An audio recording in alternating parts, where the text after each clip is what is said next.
Infinity Workforce Solutions is proud to announce our Engage event is coming to you this year on your terms. Engage events consist of expertly designed interactive sessions that focus on business outcomes and specific challenges the trucking industry will face rolling into 2021.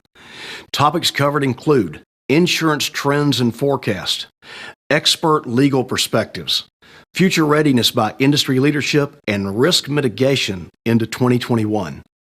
Specific business outcomes in focus are reducing your liabilities, establishing a first-class culture of safety, and improving communication with your remote employees.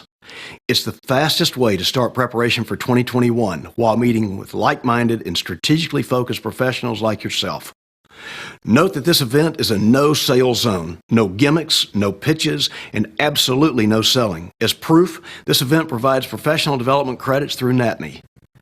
So if you're a transportation professional seeking to redefine success at your company and make your job a little bit easier in the process, join us to find out why Infinity is the most referred business in the industry. Well, thank you very much for that opening, Mr. Jay Womack. Today is December the 17th, 2020. My name is Mark Ray, and we have got a fantastic webinar set up today. Moving at warp speed. Before we get into that, I wanted to thank Jay for that opening, and also I just want to make a quick comment. I've known Jay for 25 years, and I can personally speak for his unconditional, long-term commitment to our industry, the safety, the development of training for our driving force. He's not just interested in that, he's totally committed to that and has proven that through the years of that he's invested in that. So thank you very much for that, Jay. We'll get started with the webinar. Just a quick background on Infinity and remote learning. Infinity is not new to the remote learning arena. Been doing it for over 16 years now. It is absolutely a method to improve crash frequency up to 20%, and decrease violations by 80%, reduce training costs by 50%. Who would not want to participate in a project or a subscription that can give those kind of results? They give them on a regular basis. That's why they've had such success doing that. So that will lead us into our webinar for today. And as I think there is an offer, the 30-day free subscription that Jay offered. Is there a poll question for that? Doesn't look like that. So there it is.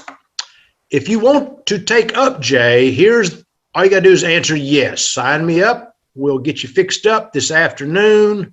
We'll have content available on animal strikes as well as vaccine preparation. So that poll is there. Jay also mentioned our virtual boot camp coming up. We had in-person boot camps for a long period of time.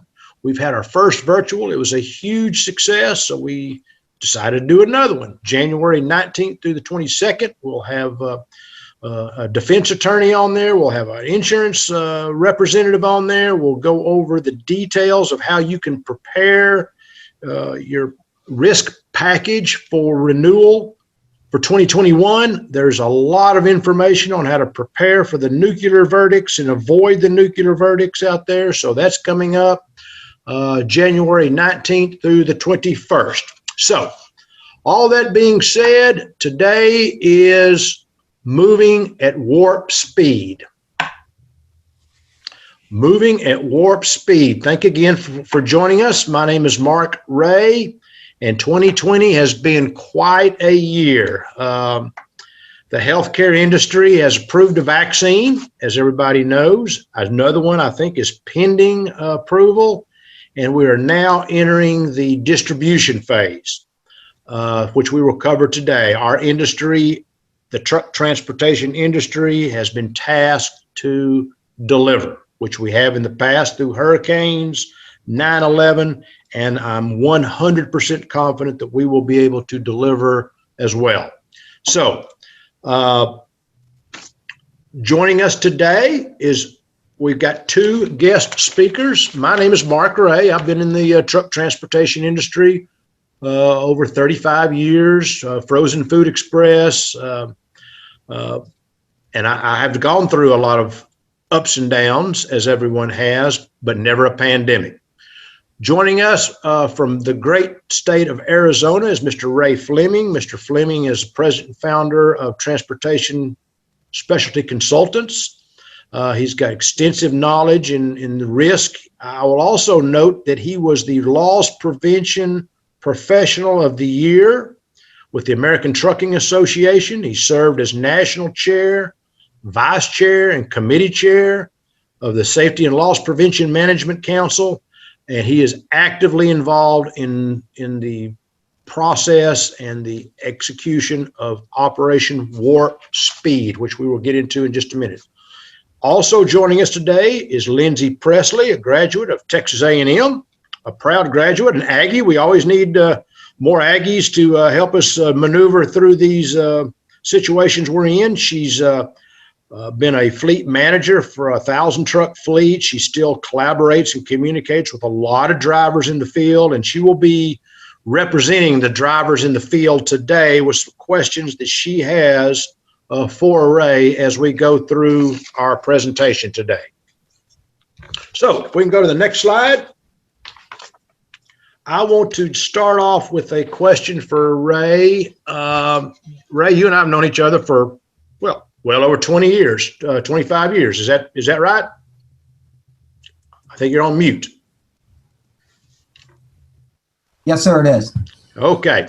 And just as a quick background, let's make sure you're not new to the pharmaceutical distribution protocols, SOPs, requirements, certifications.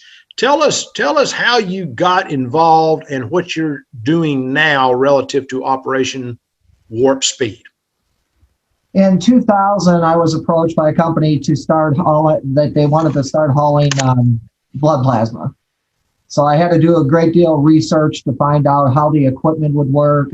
I had to find out how our standards would work versus the EU standards and the FDA standards, because the majority of the pharmaceuticals are going to be pretty much in compliance with the European model.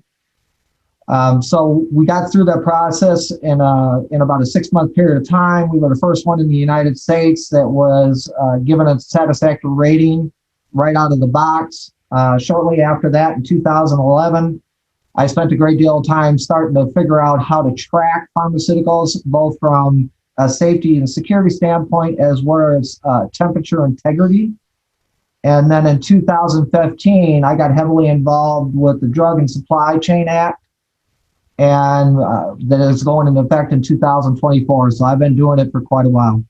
So getting the pharmaceuticals to market is certainly not new. Vaccines is new. So we're going to go right into the presentation. I'll let you just kind of take over. I know Lindsay's got some questions as we go through. Tell us about Operation Warp Speed and how our industry is going to contribute to getting the COVID pandemic behind us. Operation Warp Speed is the most impressive setup I've ever seen the government do. I mean, they have got everybody from the Department of Health and Human Resources involved in this, the Department of Defense. They've got Centers with the Disease Act, CDC. They've got the biotech involved. So basically, everybody in the government is involved in this, and it was trying to get it from origin to destination, or from the manufacturer to the destination in a timely manner, especially on the Pfizer vaccine, considering it's minus 100 degrees. I don't know. 100? Did you say 100? Yes, sir, minus 100 degrees. And what they're doing is they're shipping those in dry ice. Each container has 164 vials, depending on how many containers are in there, up to 5 containers, and that box can maintain that environment for 10 days. So it's very critical to get that from origin to destination in a timely manner so they can get it in the freezers at the pharmacies as well as at the hospitals. So it's very impressive what they've done to set this up. And if you've seen the rollouts on this, to see the government agencies all working together as one, it's very impressive to see. And involving the transportation industry at the same time and having the ability with the transportation industry along with the government to make sure it gets there from A to B. You can go to the next slide. The vaccine distribution on this right now is still, some of it's still up in the air, as everybody is aware. Healthcare professionals and long-term care residents are getting that. If you just would have seen the day before yesterday, the first 88-year-old woman got the vaccine, and a lot of doctors and nurses have been getting the vaccines. Right now, it's still up in the air on drivers, dispatch, mechanics, truck stop workers. Basically, everything that I've found out so far, the transportation industry is lobbying heavy for the drivers to be the essential workers to be determined right now. And what they're trying to do is look at the drivers, which ones would be the essentials. So what would that be? It would be your package delivery drivers and those who stock grocery stores, pharmacy shelves, and exposed to more potential viruses of viruses to the carriers. The long haul drivers are going to be part of that group, but it would be like a A and a B. And I just found this out yesterday. So they're still trying to work on that. All the letters that have went out to the White House, the CDC, and the President's Office, and the National Governors Association, the trucking industry is included in that letter to be an essential worker. But it's going to be designated from who is being exposed more to it, and then the long haul driver will come after that.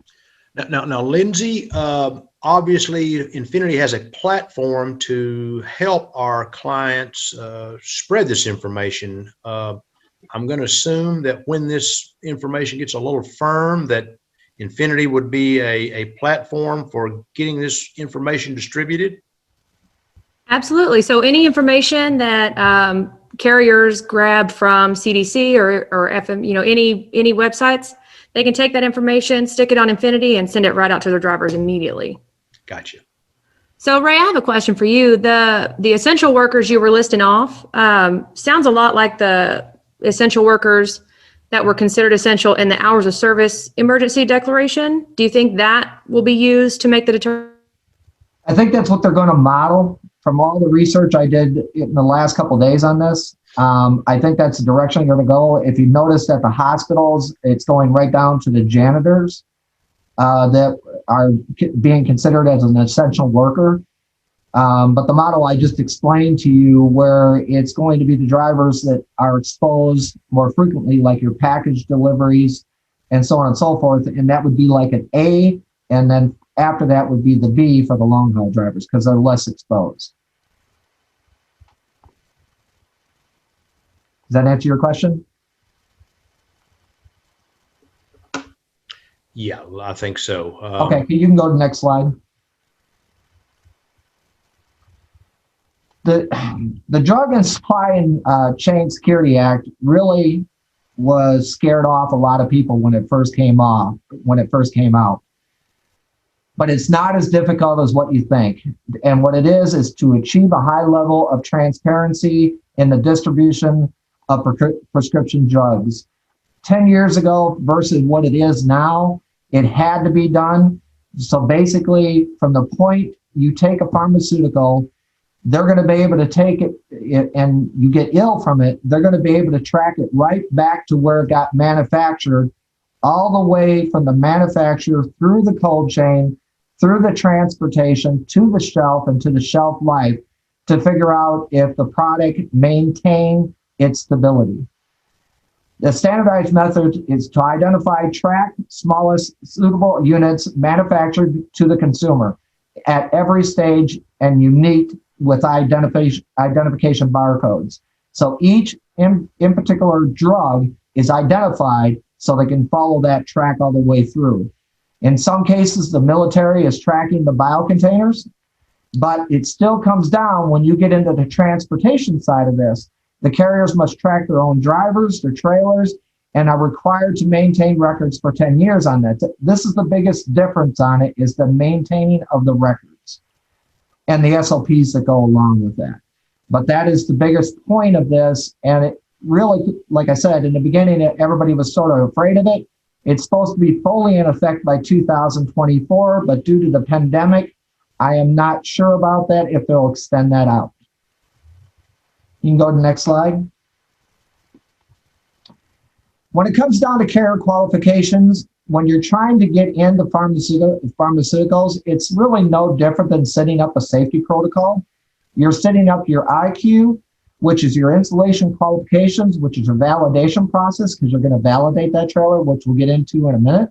Your operational qualifications, where you're actually setting it up from the point you get the load, either through an EDI or through a rate confirmation. From the point you get that rate confirmation through EDI or otherwise, from that point, your SOP has got to track that shipment all the way through the process from the point it gets picked up until the point it gets delivered. And then along with that would go your performance qualifications. And then your refrigerated equipment, there's going to be some differences to it, because you're going to have certain sensors in there to be able to control, and you're going to have a complete track from origin to destination that you maintain that refrigeration.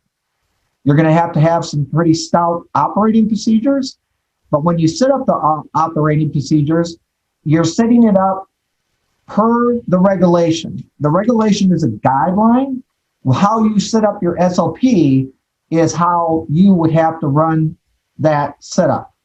The temperature control modified is if you have an issue in transit, that you had a deviation, and then you have a resolution. So you have to have a record of what you did. And of course, you would have to let the company, the farmer company know.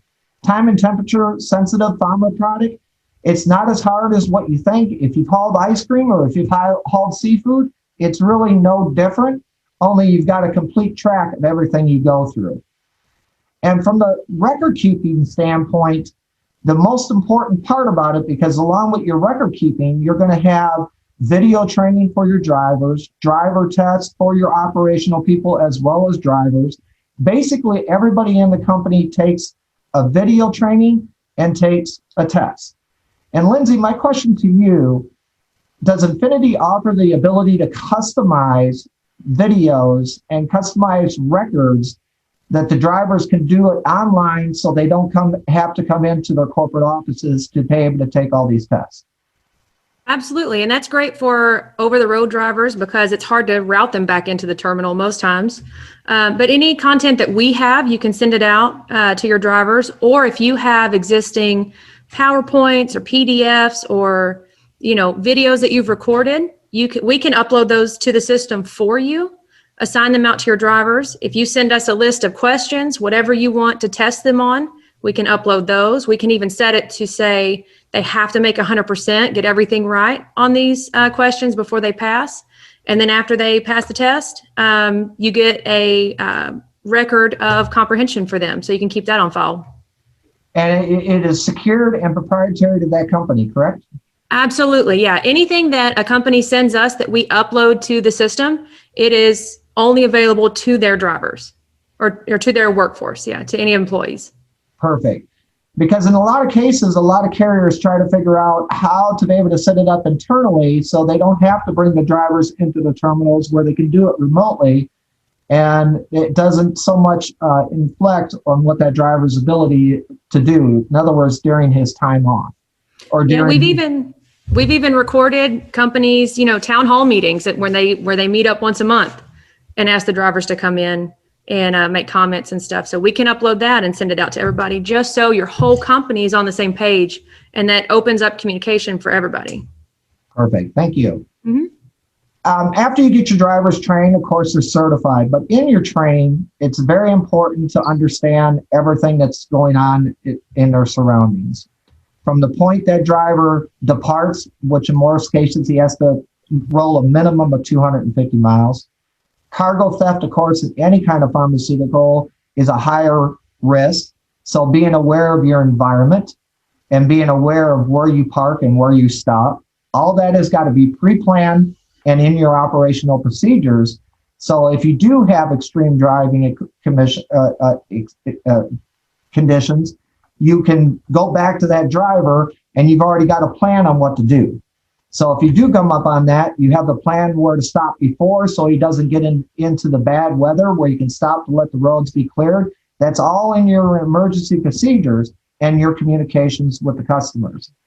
It's very important, of course, to watch out for your surroundings.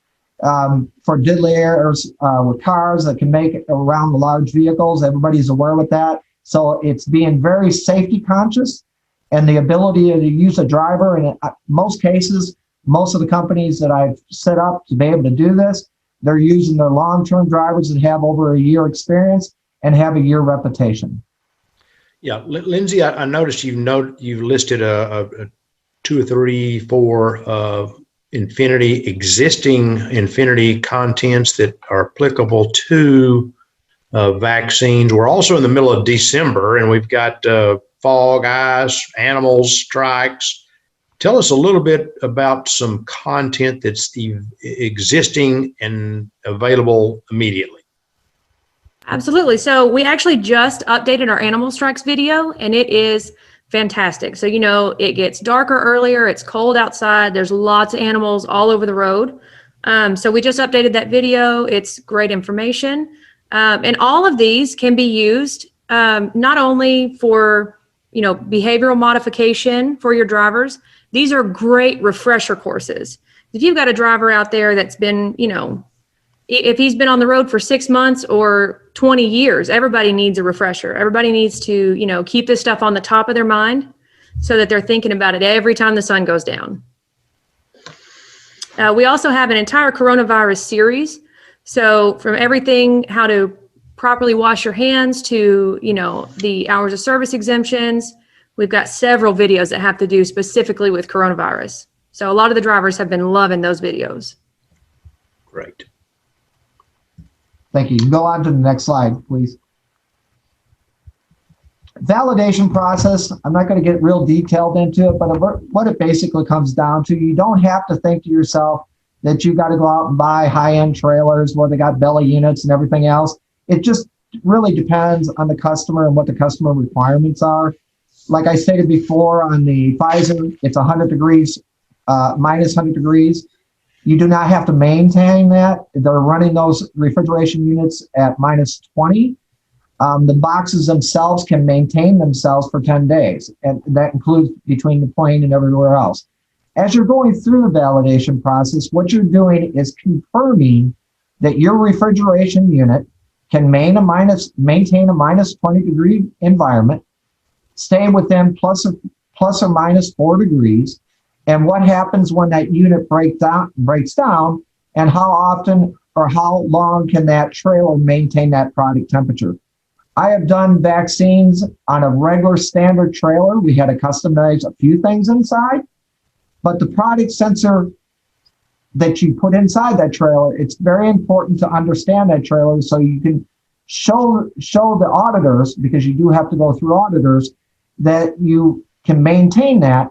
And in most cases, you can maintain that environment for 4 hours with 105 degree outside temperature and 165 degree road surface temperature. The door sensors are very important to be able to know when that back door is open, because on these loads, you're going to padlock them, and of course they're going to be sealed, and you're trying to make sure that nobody messes with that trailer from origin to destination. So the validation process takes about 2 days to process or validate a trailer, and the paperwork takes an additional 3 to 4 hours after that, and then your QA manager confirms it, and then that trailer is validated for a period of time.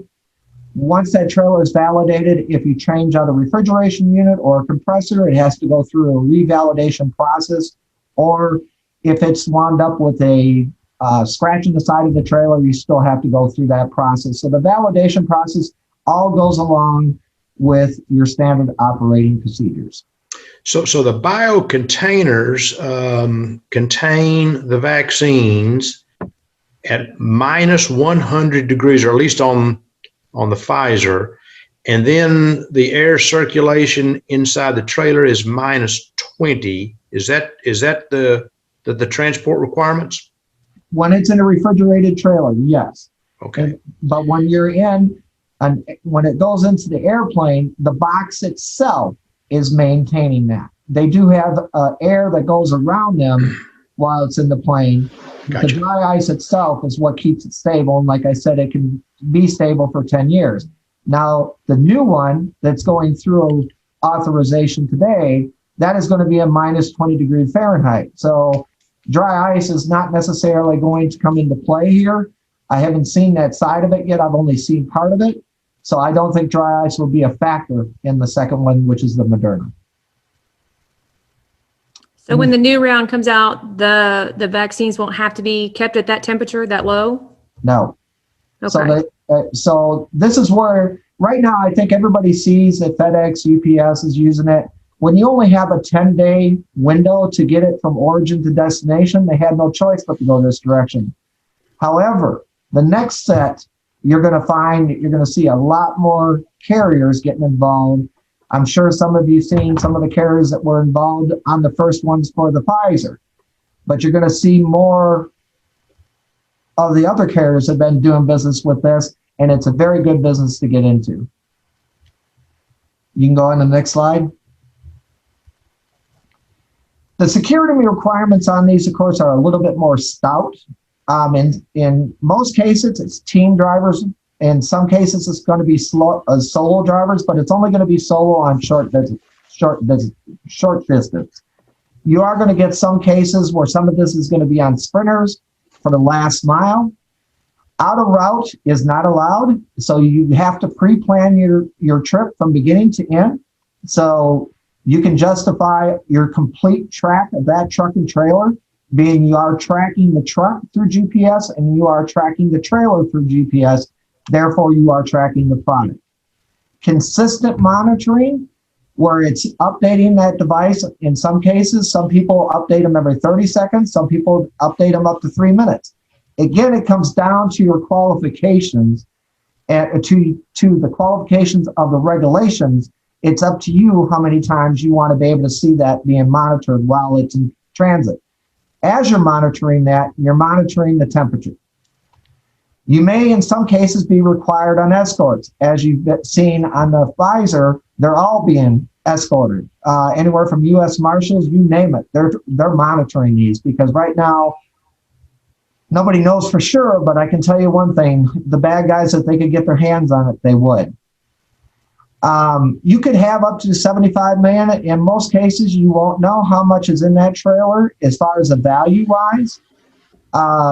In most of your contracts, in negotiations, they're going to require you to have $5 million liability, and you're going to have $250,000 in cargo on these.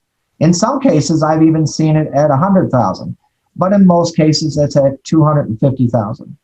The back of that trailer is everything. When you validate these trailers, it's putting spot welds on your hinges on the back to ensure that they can't just pop the hinges. Locking it is by far the most important thing you can do. Pre-planning that trip and being ready for weather. It's very important from beginning to end to be able to handle all that. But as far as a liability standpoint, don't necessarily get worried about what they're putting in there. All you're doing is focusing on maintaining that product from origin to destination. If there is an incident where a reefer has malfunctioned, 9 times out of 10, you fix that problem before there is any issue at all. So Ray, are these drivers, are they going to have to be hazmat endorsed to hold this stuff? No, in most cases, no. Like the Pfizer right now is class 9, 1845. So I've seen a couple of the vaccines that there's a certain product that has to be under hazmat, but the majority of it is not. Most of my customers that I've dealt with, they just make it part of their requirement. It's really up to that carrier and what kind of product he or she wants to get into. Okay. Just want to let everybody know, a reminder, we've got some questions coming in through the Q&A. We're going to get to those after the presentation. You guys feel free to open up the chat box and talk to each other in there.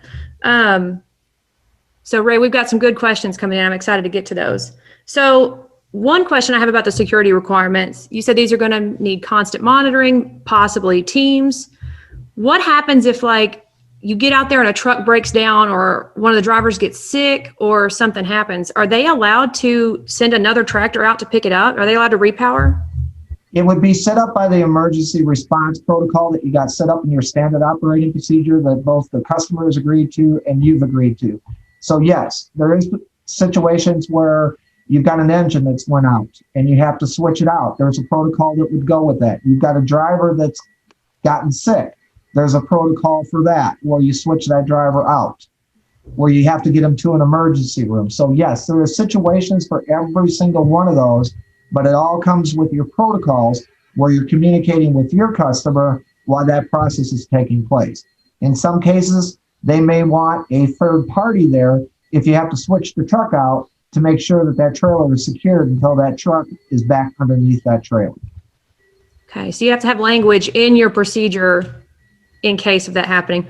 One of the other good things that I just thought of this that you can do, that carriers can do, is send us your procedures, however you have it listed out for these transports or any transports. Send it to us. We can upload it into Infinity so your driver can access every procedure you have from the app. And that would be with them all the great. time. That would be great because that driver could pull that emergency procedure up right on his cell phone. Mm-hmm. And that's what we've set up in the previous on this. That way he's got that procedure right in front of him and he or she knows exactly what to do from A to B when that incident takes place. You can go on to the next slide. The vaccine requires specific conditions and tolerances. That's the difference. Well, if you really think about it, seafood's the same way. It's very sensitive, and so is pharmaceuticals. The loss on these, I've been doing this for as long as, I hate to say it, as I remember, but I have been doing it forever, and I've only seen one box and one loss in all these years. And the only reason the one box was a loss was because it was dropped when the driver opened up the back door. The load had shifted and it caused that box to drop on the ground. So that box had to be destroyed. I have not seen an entire load of this have a loss just for the fact you have so many protocols in place. Understand your liability is only what your contract is. That's it. Whatever your liability is, up to $250 in 99% of the cases, that's your max liability. But like I stated, I have not seen that kind of loss as of today. 26 months are typically on these contracts. Now, when the contracts are negotiated, of course, your fuel surcharge is set up on there just for the simple fact for fuel as fuel goes up. It's in 99% of these cases, this is all set up on dedicated planners, dispatch, and trackers. So the majority of the facilities, when they set this up, they have a specific group that handles this from beginning to end. In some cases, I've seen them farm out their monitoring, but 99% of the time, they are monitoring their own product with their 24-hour staff. Sign awareness and refresher training is a nonstop thing because, as you know, regulations change consistently. It is not as hard as what you think to actually watch it. It's just alerts that you set up on the government websites to alert you, and then you update your SOPs. And what's great about Infinity, as you update your SOPs and your SOPs show that you got that update, you have the original SOP that's in their system. And the one thing that's great about all of this, when you go through an audit, that auditor will have the capability to go into your customized site through Infinity and be able to look at all that. And the best thing you can do when you're going through an audit is less paper and more on screen. And that alone will get you through it. If you make them go through thousands and thousands of pieces of paper, the chances of having a successful audit are slim. But when you do it on a screen and they see the professionalism of that, and that's what's great when you joint that with Infinity. Yeah, the other benefit is the custom content feature. I can see a lot of customized content that can be updated as this issue evolves. I agree. I 100% agree. Yeah, And anytime there's procedural changes, it's such a headache if you've got a paper handbook for your drivers or operations manual or anything they have, anytime you make changes, if you have to make changes to that paper, every driver that's not in your terminal to receive that paper has an outdated procedure. And that's why the retraining is so important, because once you make that procedural change from a driver standpoint, even an operation standpoint, that individual, being he or she driver or operations, they all have to go back through that retraining and sign off that they've understood that change in that SOP. Yeah, and our system has the capability to put up a note that says, here's the change to our procedure. Do you acknowledge this change? And then the driver has to click yes, and then they get credit for acknowledging the change in that procedure. So this way you absolutely know they read it. They didn't just stuff it in a folder and throw it in the sleeper. And then when an auditor sees that change, she or he will see that it has been done and be able to see that directly through the site. And they may, in some cases, request to print that page, but they know it's been done. The deviation's been taken care of and the process has been taken care of. You can move on to the next slide. The long-term industry commitment on this, and I'm sure all of you have seen it, COVID-19 is going to change everything. Pharmaceutical is here for the transportation industry forever at this point in time. It has no choice, because they already have stated, just because it's COVID-19 today, who knows what it's going to be tomorrow. We have a brand new vaccine that's not injecting you with the virus. It is a different stage and a different reality. The demand requires at least 25% more reefers than we have currently on the road. There is a handful of carriers right now that do this, and it is great to get into. If you've never hauled pharmaceutical before, it is not hard to get into at all. Yes, you have to go through a trial period. They'll give you pieces of the pharmaceutical, but once you get a reputation with them, I've worked with carriers in a matter of 6 months. We put them into vaccines due to the fact we had all the audit procedures out there and ready for the auditors to go through. Once you get audited, you're set. And the rates on this, off of your contract rates that you currently have now, it's anywhere up to 70% over your average. So the transport of this is wonderful. The loss is less because you don't have the OSD situations that you typically do. Future transportation conditions may be a little bit different as this keeps on going on. The reg doesn't change as much as what you think. The reg had changed a lot in the beginning, but has not changed as frequently in today's industry. So this is a very good customer contract to get into. It's a dedicated fleet, and you know what your trucks are doing, and it pays you more.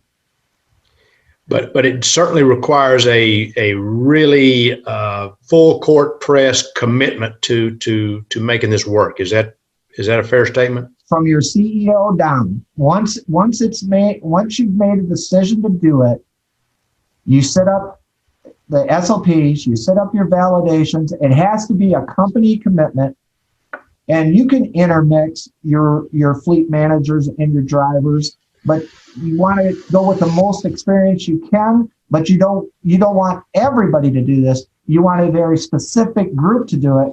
That way it's easier to maintain. Yeah, I would say make a team in your operations, have one planner, one fleet manager, and that's all they do is vaccine transport if you do it. And that fleet manager, I've seen them intermix it with the QA manager on top of it.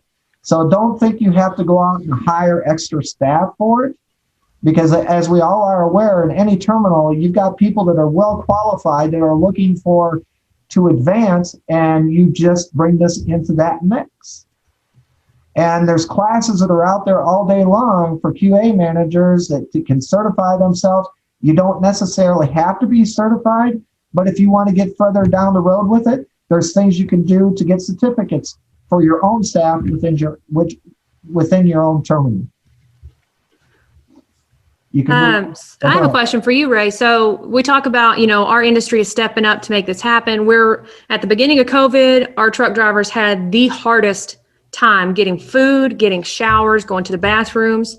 And a lot of my contacts in my network that are truck drivers on the road are telling me again, hey, they're shutting down restaurants. Truck stops are closing down restaurants. We can't find bathrooms. Are we looking at a big scenario again, like we did at the beginning of all this?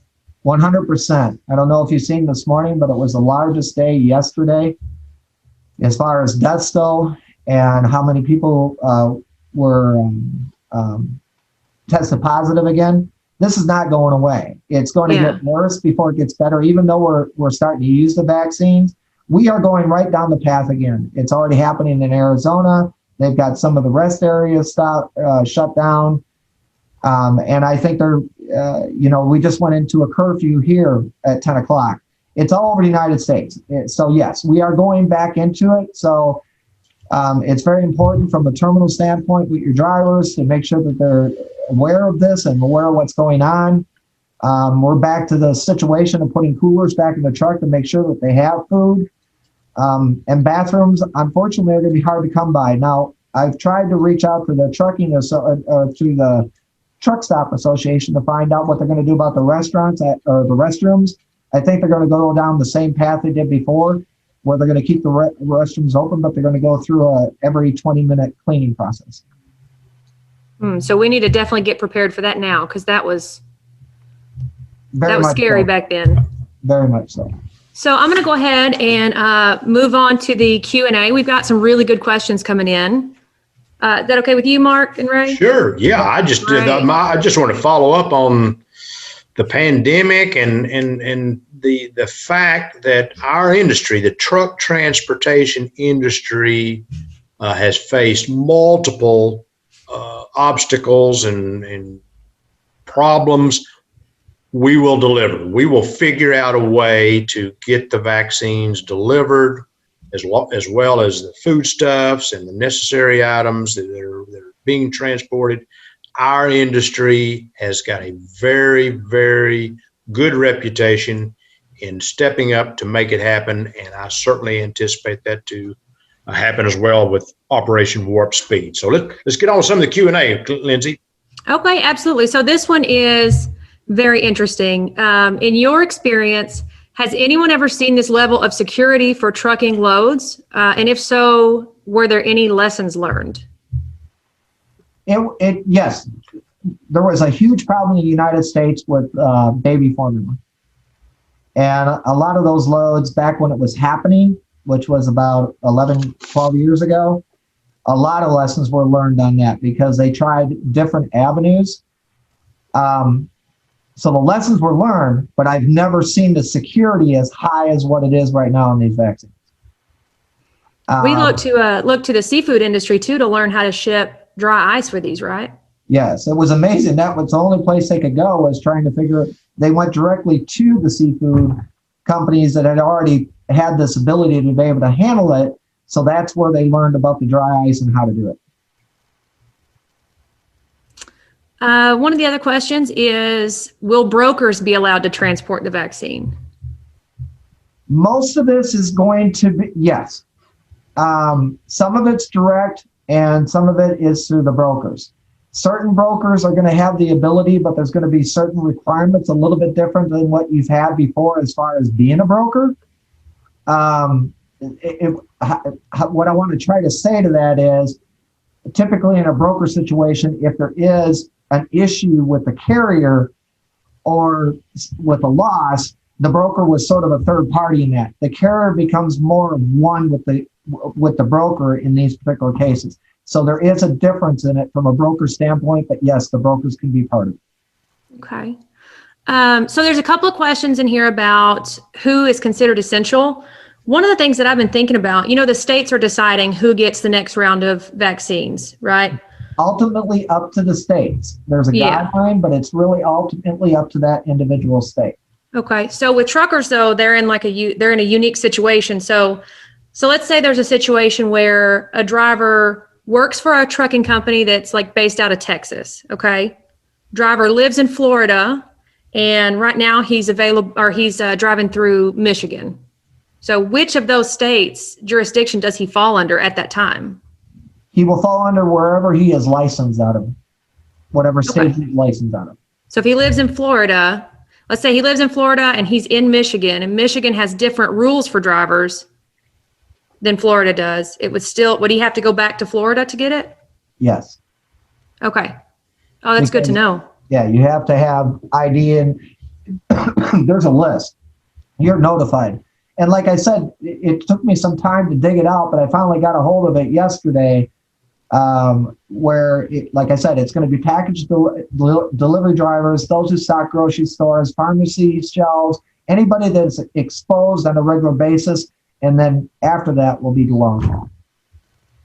And how they list that, but again, it ultimately is up to the state to decide how that vaccine is distributed. And Lindsay, as far as I know, there's no fallout from the vaccine. You can take the vaccine and drive the next day as well. I don't think there's any out of everybody that got the vaccine over the last week, they've only had 2 reactions to it, and they were back home that afternoon. Good. So yeah, they've asked, you got to sit there for 30 minutes, but I think everybody's expecting everybody to at least sit for 24 hours. And one thing you forgot to bring up too is when you're hauling the vaccine, you're not standing by the DOT rules. It's exempt right now, and that's going to continue on until the vaccines are fully distributed. So the last question that I have, we're almost to time, so I'm going to go ahead and see if we can wrap up. But we've got a couple of questions about, someone asked, can you haul these if you do not have prior pharmaceutical experience? And Ray, I think that'll lead us into the next screen. Absolutely. The majority of the carriers that I have worked with have not hauled pharmaceuticals, and they wanted to get into it. And the first thing, of course, we did was we went and seen where the ability was and if there was a need for that out of the area they were coming out of, and there was. So all we did was do a complete setup on them from beginning to end. I was set up the auditors to come in, the customer base, all that goes with that. So absolutely. As far as from a consultant standpoint, I do everything from pharmaceutical transport, refrigerated transport, operation management, cargo theft prevention, cargo loss prevention, risk management, standard operating procedures, cargo claim reduction, safety and security compliance. The whole reality is when I look at an operation, I look at increasing your miles. I guarantee when I come into a company that I can increase your revenue on a per mile basis by 12%. 9 times out of 10, I have been as high as increasing your revenue by 31% by looking at your overall operational procedures. And then above that, when you get into pharmaceutical, I can do much better than that. And I want to say thank you very much to everybody. And this is a wonderful industry. The transportation industry is by far going to be the star out of this. And we're going to be a shining star out of this. And it was so great to see on CNN and several other news networks to see that they were looking at these carriers, that we are the ones that are going to get it from A to B. Absolutely. And there's been a lot of planning in Operation Warp Speed. The approvals are in and ongoing. And now we enter the next phase, which of course is the distribution, and the demand is there. So if you're interested, I would certainly encourage you to reach out to Ray.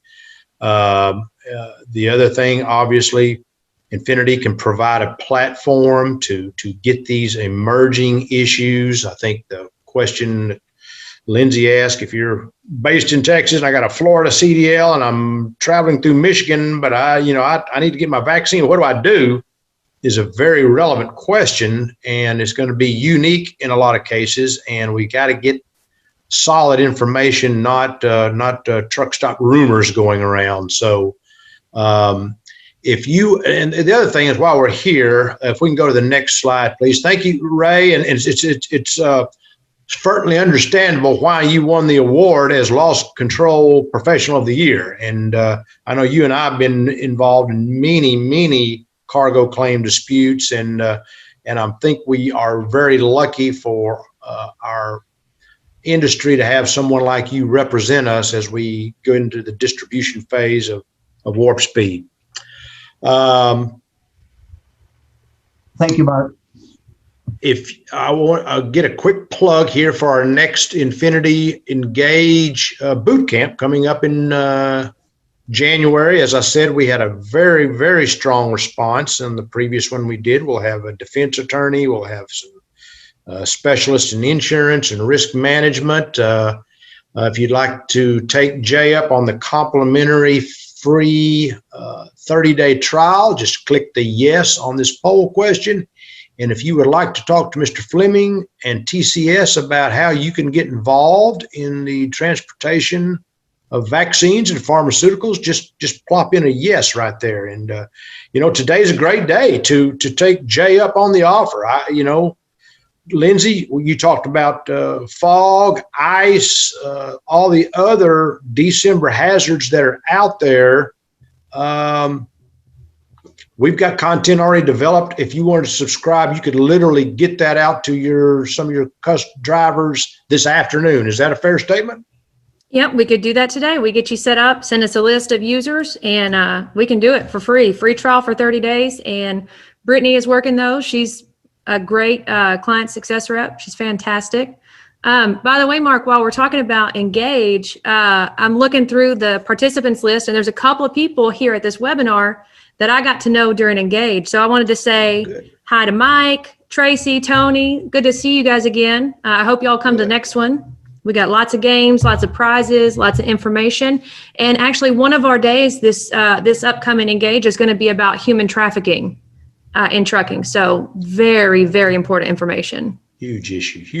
So I want to close with a quick question for Mr. Flemming.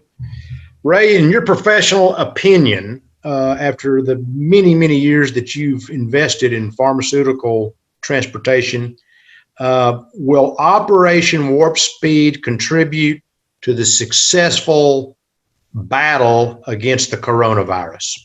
Absolutely. No doubt in my head. What they've already done right now is amazing. And to be that efficient and not have any mistakes along the way. So very much so. So here we go. The timing is right to get this done.